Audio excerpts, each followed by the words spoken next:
एक कान्यकुब्ज नामक एक ब्राह्मण था जिसका नाम है अजामिल। अजामिल बहुत विद्वान है, ब्राह्मण है,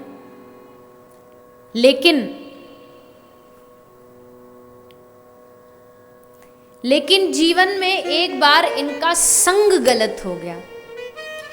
इनको एक दासी से, जो एक वेश्या थी, उससे प्रेम हो गया और उसको घर ले आए। उसका संग करने से क्या हुआ, उसकी इच्छा, हर रोज नई नई इच्छा होती, तो इसकी इच्छा को पूरा करने के लिए क्या करते, उन्होंने चोरी शुरू कर दी। चोरी करने लगे, डकैती डालने लगे, शराब मदरा पीने लगे, यानी संसार के जितने भी गलत काम हैं सब कामों को अजामिल करना शुरू कर देता है। पाप, ढेरों पाप जीवन में किए, लेकिन फिर भगवान की कृपा से जीवन में आना हुआ कुछ संतों का। कुछ संत आए, गांव में संत आए। गांव में संतों ने पूछा कि भैया इस गांव में कोई अच्छा सा, कोई सदाचारी सा, सात्विक सा ब्राह्मण का घर हो तो बताओ, हम क्योंकि ब्राह्मण के और सात्विक परिवार में भोजन करते हैं। गांव वालों ने सोचा यही बढ़िया मौका है मौज लेने का। बोले महाराज इस गांव में एक ही सबसे अच्छा ब्राह्मण है अजामिल, उसके घर चले जाओ, आपकी खूब सेवा करेगा। गांव वाले जानते थे कि ये और सेवा जरूर उल्टा सीधा कुछ करेगा और साधु गुस्सा होकर श्राप दे देंगे और वहीं ये नष्ट हो जाए, और यही चाहते थे सब लोग। लेकिन जीवन में साधु संग जीवन बदलने का काम करता है। एक पल का साधु संग जीवन बदल सकता है, और वो अजामिल की कथा बता रही है। साधु आए, साधु ने पत्नी घर पर थी, अजामिल था नहीं, ये गया था शिकार करने। पत्नी ने भोजन करा दिया। भोजन कराने के बाद जाने की बारी थी तो साधु बोले दक्षिणा। भैया तुमने भोजन प्रसादी संत को कराई तो दक्षिणा दो। इतने में आ गया अजामिल। अजामिल आके बोला महाराज जी आप जानते हो किसके घर में खड़े हो आप? सारा इलाका हमारे नाम से डर के मारे कांपता है। आप मेरे घर में सेफ सुरक्षित खड़े हो, आपका लोटा सोटा कमंडल सब आपके हाथ में, मैंने छीना नहीं, यही दक्षिणा है आपकी। अब यहां से आप विदा लीजिए तो ही बेहतर है। साधु बोले देख भैया, साधु जिसके घर एक बार अन्न खा लेता है ना, उस घर का कल्याण होना ही चाहिए, ये साधु की जिम्मेदारी बन जाती है। ये जो संत किसी के घर में जाके प्रसादी पाते हैं ना, ये कोई साधारण बात नहीं, क्योंकि इसको हर कोई नहीं पचा सकता किसी के घर का भोजन। जिस घर का अन्न खाया उसका कल्याण होना चाहिए, ये साधु की जिम्मेदारी है। अब तेरा कल्याण होना चाहिए, इसके लिए हमारी एक बात मान ले। बोलो क्या चाहिए? तेरी पत्नी गर्भवती है ना? हाँ, हम जानते हैं उसके घर से, उसके गर्भ से बेटा होगा, पुत्र होगा। तो फिर तो तू अपने पुत्र का नाम रख देना।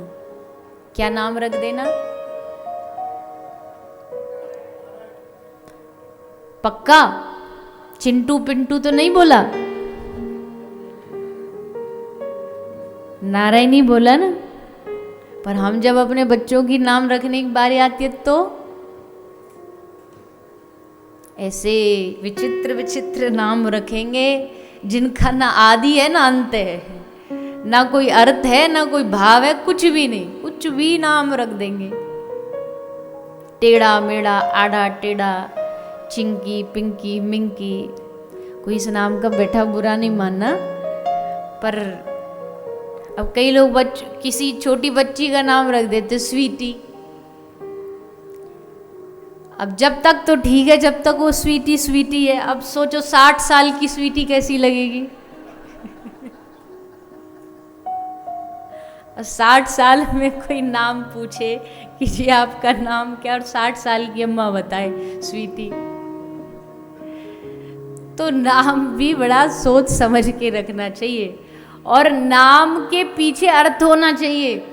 बिना अर्थ वाला नाम, आजकल मॉडर्न बनने के चक्कर में लोग आधा नाम यहाँ से ले लेंगे, आधा यहाँ से मिक्स करके।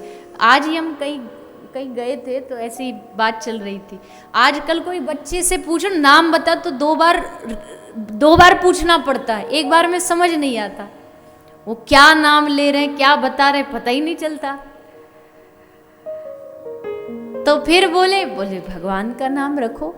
ले नहीं, ये तो पुराने नाम हो गए, कृष्ण गोविंद। अरे विष्णु सहस्त्र नाम पढ़ो, गोपाल सहस्त्र नाम पढ़ो, ठाकुर जी के ब्रज के नाम पढ़ो, इतने प्यारे प्यारे नाम हैं। राधा रानी के इतने सुंदर सुंदर नाम हैं, उनके जो सहस्त्र नाम है उनको पढ़ो। राधा रानी की सखियों के अनेक नाम हैं। बिल्कुल आज के नए जो ताजा मॉडर्न लोग हैं उनके नाम भी फेल हो जाएं, ऐसे नाम हैं श्री राधा रानी के, कृष्ण के। भगवान के नाम से रखो, उससे लाभ बस यही होगा कि चलते फिरते कभी तो मुख से भगवान का स्मरण होगा, कभी तो नाम निकलेगा मुंह से। अच्छे नाम रखो, भाव वाले रखो, अर्थ वाले रखो। तो नारायण नाम रखा, और नारायण नाम रखने के बाद अजामिल का जीवन एकदम बदल गया। अब तो सोना हो, खाना हो, कहीं जाना हो, किसी से मिलना हो, हर बात पर अपने बेटे को बुलाता अजामिल, नारायण नारायण नारायण, पल पल में नारायण। और गजब तो उस दिन हुआ जिस दिन मौत आई। जैसे मृत्यु आई, मृत्यु आते ही इंसान घबराता है। ऐसा कहते हैं कि दुनिया में सबसे ज्यादा कष्ट इंसान को होता है जब उसकी मृत्यु होती है। चारों ओर से उसे खींचा जाता है, यम के दूत खींच रहे हैं, पाप याद आ रहे हैं, बुरे कर्म याद आ रहे हैं। उस समय जिसके मुख से एक बार हरि का नाम निकल गया, भगवान का नाम निकल गया, वो दुनिया का सबसे बड़ा साधु। जन्म जन्म मुनि जतन कराई, अंत राम कह आवत नहीं। जन्मों जन्मों तक साधु सन्यासी अभ्यास करते हैं, प्रैक्टिस करते हैं, मृत्यु के समय एक बार राम निकल जाए, एक बार कृष्ण निकल जाए, नहीं निकलता। अंत समय में हरि का नाम उसी के मुख में आएगा जिसने सारा जीवन पल पल राम राम राम राम भजा हो, नहीं तो नहीं याद आता। लेकिन आज इस अजामिल के मुख से गलती से निकला, हे नारायण मुझे बचा ले, हे नारायण मेरी रक्षा कर ले। और तुरंत विष्णुदूत उपस्थित हो गए। खबरदार, यमदूतों से का हाथ लगाया तो इसको अब ये नरक जाने योग्य बचा नहीं, क्योंकि इसकी जिह्वा ने अंत समय में नारायण पुकारा है, कृष्ण बोला है, राम बोला। जीवन में तो भजन किया नहीं, बोले फिर क्या हो गया? बोले ये भगवान का नाम नहीं है, ये तो नारायण इसके बेटे का नाम है। विष्णुदूतों ने कहा तुम हमारे मालिक को नहीं जानते क्या? हमारा नाथ जो है ना, हमारा स्वामी बड़ा दयालु है। दुनिया में जो कृष्ण कहे, भले किसी बच्चे का नाम ले, जो गोविंद बोलेगा, एक बार वो मुड़कर जरूर देखेगा कि कोई मुझे बुला रहा है, कोई मुझे पुकार रहा है। इसलिए अब ये नरक तो जा नहीं सकता, ये तो कन्फर्म है।